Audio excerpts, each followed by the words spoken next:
Hi everyone and welcome back to another video. Today's video is a little bit special. As you can see, the background color is green, and that is because next week on the 22nd of April, it is Earth Day. This is an annual and global event where the entire world are paying a little bit extra attention to environmental protection. But obviously caring about the environment here in Taiwan and for our entire world only one day per year is obviously not enough. And that's why I'm extra excited to let you know that today's video is in collaboration with Taoyuan's Environment Education Exhibition, where we together will teach you how you can become more environmental friendly without having to make any sacrifices at all, and by doing that making Taiwan and the rest of the world a better place to live in. But more about that later in this video. For now, I just want to quickly update everyone and let you know that my absolute favorite Swedish oat milk very soon will be available here in Taiwan as well. And now you may wonder, what does Swedish oat milk have to do with Taoyuan Environment Education Exhibition? Well, actually not that much, other than the fact that they're both great for the environment and that the Taoyuan exhibition is located at IKEA right next to the HSR station in Taiwan. But again, more about that later, and I think for now I'm just gonna put the Swedish oat milk aside for a while as a reminder that in Sweden we are actually doing a few things very differently. Long story short, in Sweden we're actually not doing that many environmental friendly actions by ourselves. Now, don't get me wrong, it's not like we take our plastic bottles and just throw them into the forest or anything, but in Sweden every single action that is good for the environment is also good for our wallet, since we're being monetarily rewarded. For example, when we go and return these plastic bottles, it's good for the environment, and we will actually get money back when we return these plastic bottles back into the store. But then on the other hand, in Sweden we're also very much willing to pay a higher price for organic and more environmentally friendly food. For example, in the entire European Union they're all already very strict when it comes to organic food. But Sweden is taking this one step further with something that is called KRAV certification, and this is then on top of the already very strict European Union organic certification. But instead, the Taiwanese people are willing to do so much more themselves in order to make Taiwan and our entire world a better place to live in. For example, when it comes to plastic straws, I forgot if it was last year or maybe 2 years ago already, when plastic straws stopped being served at restaurants and offered at many of the drink shops we have here in Taiwan. But instead of complaining or demanding a lower price since they did not get a plastic straw, the Taiwanese people start coming up with all kinds of different solutions. For example, we have the paper straws. I think there's also bamboo straws, and the most common type for heavy bubble milk tea drinkers are the metal straws, where people would actually bring a metal straw and a very unique metal straw cleaner around everywhere they go, just in case they want to have another bubble milk tea here in Taiwan. But sadly, in the world we're living in, it's not always as easy as paper and plastic, which is why I think it's now time to grab a helmet, jump onto my scooter and head over to the Taoyuan Environmental Education Exhibition and see if we can learn a few more things about how we can make more eco-conscious and more environmental friendly choices without having to sacrifice our own convenience or our own quality of life. Come on, it's just like you haven't been paying attention at all. Of course, we are gonna go with a much more environmentally friendly option, HSR. Don't get me wrong, I do love my scooter, but if you do have the option to go with public transportation, especially if you go into a place which is literally right across one of the HSR stations, of course, always go with public transportation. So right now, we're gonna jump on this train and I'll see you over in Taoyuan. And as you all know, we are here to learn how to save energy, and I can tell that it's really working, because as soon as I see this huge sign and these Swedish colors, I already feel full with energy. But again, let's go in and check it out. So now we're here at the Simple Life Lab, which they have actually put up here on the 6th floor of the IKEA here in Taoyuan. I wouldn't call this a lab though, since it's more of a playground for kids in all ages, at least up to the age of 31, where everyone can come and play and also learn how we can make more environmental friendly choices, and ironically also spend some energy while learning about this as well. Okay. Do you actually know how much energy is required only to have your AC making it 1 degree colder in your home?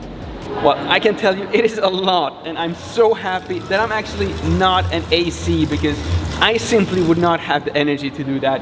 But here you can actually come and experience firsthand actually how much energy is actually required to all the different things that you're using in your home every single day without actually realizing. But this is just one of the many experiences they have here in this lab. So we're gonna continue and see what else this lab has to offer.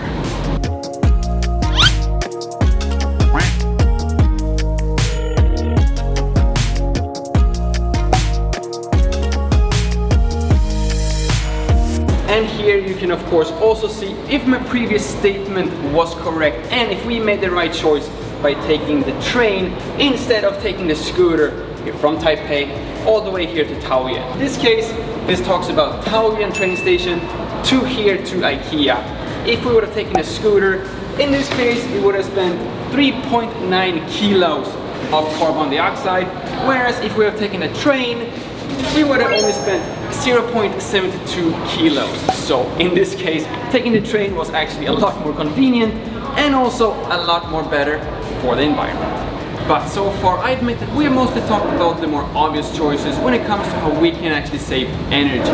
But here at the exhibition, they have a lot of other ideas and concepts as well. For example, making new clothes of old clothes, which is just one of many different ways we can actually work together to save the environment and our planet. And if you have any other ideas that you want to share, or if you want to come here to find even more ideas and inspiration, they actually have a blackboard where you can leave your ideas and also find inspiration here as well. And here we also have a list of all the different household items that you most likely have in your home and also most likely have not realized that there might be a lot more environmentally friendly options to the items that you use every day. For example, simply by changing your lights to LED lights, you can actually save up to 33 kilos of carbon dioxide throughout an entire year. And just like the lights, another thing that you can change to make more environmentally friendly choices is to change that cow milk that you have been drinking. But for this comparison, I think it's time for us to leave this exhibition and head back to my studio, where, if I remember correctly, we still have that Swedish Oatmeal.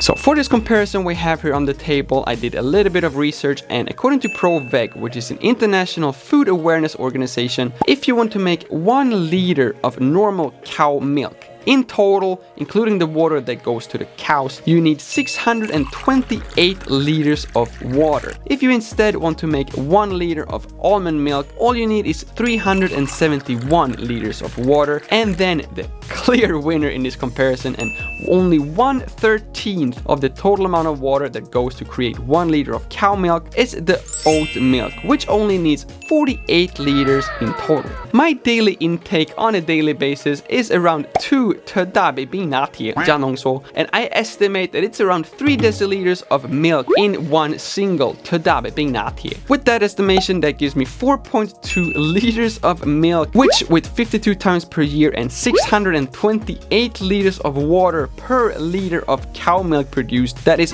137,155 liters of water using oat milks instead. This would actually only require 10,500 liters of water, which would actually save the entire world 126,655 liters of water per year, just by my daily 2 extra large Bignatius. And this is exactly the type of non-sacrifices I'm talking about, simply because it's so easy to make more environmental friendly choices once you are aware of the environmental impact your daily habits actually have, especially in the long run.